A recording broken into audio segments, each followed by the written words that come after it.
Welcome back to Stage Zero Life Sciences, a channel on a mission to help reduce the incidence of late stage cancer through early intervention. Today, we're going to get kind of just the end of the year highlight here as the CEO who's joining us to discuss. James is going to take us through some discussions of what we can expect through 2024. But welcome back, sir. Thank you. You bet. Pleasure to be back on. So toward the end of the year here, you've kind of been doing a little bit of a rally, meeting up with some of the investors recently. Do you want to discuss what those discussions are about? Yes, we've actually had about 2 weeks where we've mostly been out on the road talking to a very wide range of people. And as always, it's very refreshing to do that. It's really nice to have the face-to-face aspect as well. And I think universally, the reception we've had has been superb. So we're very, very pleased about that. I will mention too that these have essentially all been US investors, so therefore they understand the US healthcare system and sort of how we're positioning within it. But I think a series of key things have come out of it. One, we're very novel. We're very unique in terms of how we're structured and how we build. As a result of that, people absolutely believe that we have a very unique solution to offer the marketplace, and it is the solution that is needed. The clinic that actually ties it all together with the telehealth system, and without that, you actually can't do the job. And I think people are very, very convinced about that. And as a result of that, if you look at who's most likely to succeed, we get the nod. So that part's been really good. The second piece is the number of introductions we've had. And so it's been really gratifying, and people have been incredibly helpful.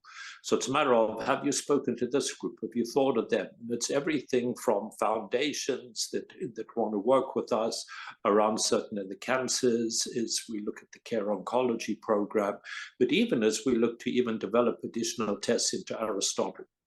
So the introductions are being made, and those are moving very, very quickly as we drive through it. And then the final piece is just the overall uptake in investor interest. And particularly, we've had, I think, within the last very short while, we've had 3 different banking groups step into the frame and saying, hey, we'd like to talk with you. That part is good, and I think that helps position us for 2024. Yeah, and speaking of the positioning for 2024, you guys have done a lot through 2023, getting into the nutritional front, opening that first clinic here in Toronto, the US front of it. What are you kind of paying attention to? What's the growth position for you guys to pay most attention to in 2024? Yeah, I think it's all about the sort of real kickoff. It's that pivotal moment. It's that I'm a little hesitant to use the word explosion, but it's looking for that kind of growth as it pops.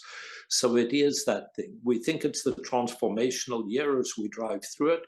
We're pretty much met most of what we set out to do in 2023. We built the organization. We built the partnerships in terms of where they are. We have them in place. It's now a matter of leveraging it. We're pretty close to our break-even point, which is where we believe we would be by year end. In fact, operationally, from a day-to-day perspective, we're pretty much at that level. We're needing to obviously manage the A&P as we drive it through, and so that's a bit of a drag on us, but we'll deal with that as we move forward as well. We have the 2 clinical studies in place. So 2024 is where all of this actually gets to be fully deployed.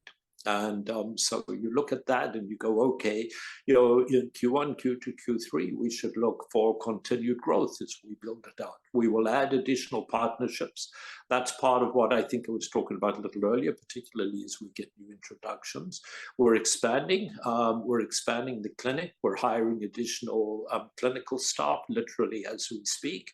We're getting an amazing number of new people come into us and want to work with us. So everything from clinics to healthcare groups to, in actual fact, employer groups as it runs. And then, as I say, the foundations truly help because they take it out to all of their membership.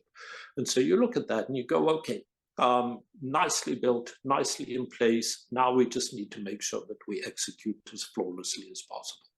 Well, I look forward to seeing how this story evolves, and I'll pass it off to the viewers. We'd love to know what you think, and as Catalyst News and the story continues to evolve, consider subscribing for those updates. But on that note, as always, we look forward to catching you in the next one.